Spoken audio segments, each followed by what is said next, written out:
Sir जैसे कि आप बता रहे चीज़ों को, इस टाइम पे बहुत सारे स्टूडेंट्स को हमने देखा है कि अननेसेसरी प्रेशर भी बहुत बिल्डअप हो जाता है, फैमिली का, पेरेंट्स का, रिजल्ट का। तो उस प्रेशर को कैसे वो रिलीज करे, या पेरेंट्स कैसे उनको इस चीज़ों में हेल्प करें इस लास्ट डेज में या 1 महीने में, 15 दिन में, ताकि वो अपना फुल जो भी उनकी प्रिपरेशन हुई है उसको अच्छे से एग्जाम में दे पाएं।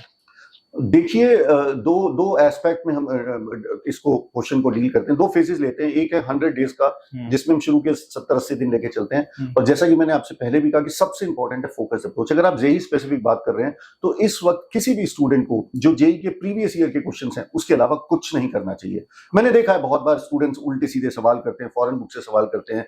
हमारा मकसद फिजिक्स, केमिस्ट्री, मैथ्स में पीएचडी करना नहीं है। हमारा मकसद अपनी नॉलेज को इस लेवल तक ले जाना है ताकि हम जेई मेंस का जो पेपर आता है उसको आसानी से क्रैक कर सकें। उसके लिए जरूरी है फोकस अप्रोच। फोकस अप्रोच का मतलब है हम अपनी तैयारी को उस लेवल पर या उससे थोड़ा सा ऊपर ही ले जाएं जो एग्जाम में पूछा जा सकता है, क्योंकि कठिनाई का level of difficulty of questions का कोई अंत नहीं है। और फोकस अप्रोच लाने का सबसे आसान तरीका है, चाहे आप जेई की तैयारी कर रहे हो या नीट की तैयारी कर रहे हो, कि प्रीवियस ईयर के जो पेपर हैं, 20-25 साल के प्रीवियस ईयर के पेपर लें और वो जो चैप्टर वाइज पेपर है उनको करें। अगर आप किसी भी चैप्टर के 70-80% क्वेश्चन अपने आप कर पा रहे हैं तो आप समझ सकते हैं कि आपकी तैयारी सही डायरेक्शन में चल रही है। तो ये तो बात आती है कि जो शुरू के 100 डेज के काउंटडाउन में जो 70-80 दिन का टाइम रहता है, लास्ट के जो 10-15 दिन रहते हैं उसमें अपने आप को साइकोलॉजिकली और मेंटली मोटिवेटेड रखना बहुत ज्यादा जरूरी है। और घर में किस तरीके का माहौल रहता है, घर में किस तरीके की वाइब्रेशंस है, घर में किस तरीके की एनर्जी है, ये बहुत इंपॉर्टेंट है। तो पेरेंट्स का इसमें बड़ा इंपॉर्टेंट रोल आता है कि हर चीज को हमें पॉजिटिवली और ऑप्टिमिस्टिकली देखना है। एग्जाम लाइफ का एक एक एक एक पहलू है।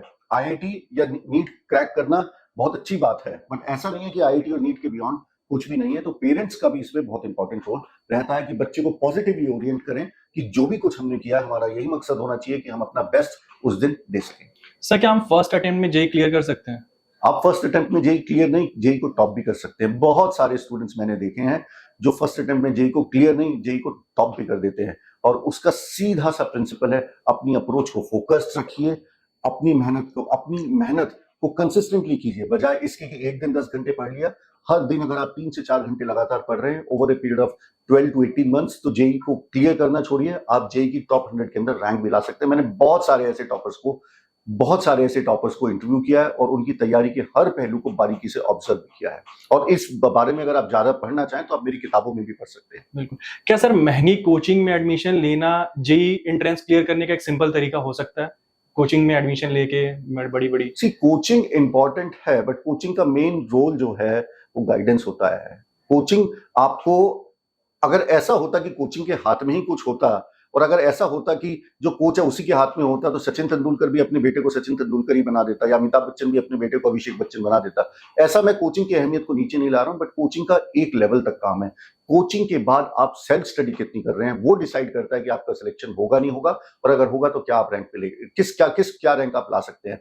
Self study decides whether you will get selected और not, and if you get selected what rank will you get. Coaching जब होती है, सब उस कोचिंग और सेल्फ स्टडी में, मैंने बहुत सारे ऐसे स्टूडेंट्स देखे जो कोचिंग पे टोटली रिलाई हो जाते हैं। एक स्टूडेंट ने मुझसे पूछा, स्कूल के बाद कोचिंग, सेल्फ स्टडी का टाइम ही नहीं मिलता, क्या करें?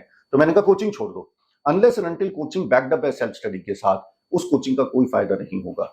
कोचिंग सेल्फ स्टडी एक तरीके से नेट प्रैक्टिस करती है। अगर आपका कोच सचिन तेंदुलकर भी है तो भी आप अच्छे क्रिकेटर तभी बन सकते हैं जब कोचिंग के बाद आप नेट प्रैक्टिस लगातार करते रहें।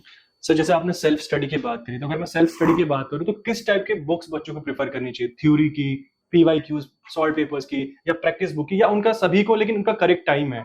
क्या सजेस्ट करेंगे इस बारे में? देखिए, मेरा अपना ये मानना है, फिर हम उसी बात पे आते हैं कि किसी भी एग्जाम को क्रैक करने के लिए एक सही स्ट्रैटेजी होना बहुत जरूरी है। और स्ट्रैटेजी का एक सबसे इंपॉर्टेंट एस्पेक्ट होता है फोकस अप्रोच, मतलब क्लैरिटी ऑफ नोइंग क्या करना है क्या नहीं करना।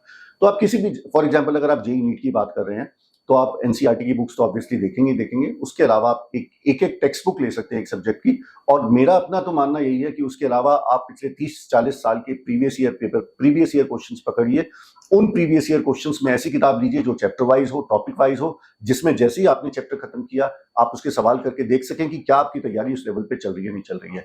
इधर उधर ये रिसोर्स भी करना, वो रिसोर्स भी करना, कई बार हमें ऐसा लगता है जब ये हवा बनती है कि कॉम्पिटिटिव एग्जाम बहुत डिफिकल्ट है, हम अपनी तैयारी का डायरेक्शन लूज कर जाते हैं और ऐसे सवालों या ऐसी किताबों के पीछे भागते हैं जो कि एग्जाम के स्कोप से बाहर है, और वहीं हम अपना फोकस लूज कर जाते हैं। तो सही मायने में पूछें तो एक टेक्स्ट बुक और एक प्रॉब्लम बुक के अंदर अगर आप पिछले 30-40 साल के सवाल कर रहे हैं तो वो अपने आप में बहुत अच्छा कलेक्शन हो जाता है। What is important is not that you should solve 10,000 questions. अगर आपने 1000 क्वेश्चंस भी किए हैं किसी एक सब्जेक्ट के, बट वो सही जोश, जज्बे और ईमानदारी के साथ किए हैं, तो वो सफिशिएंट है अपने आप में।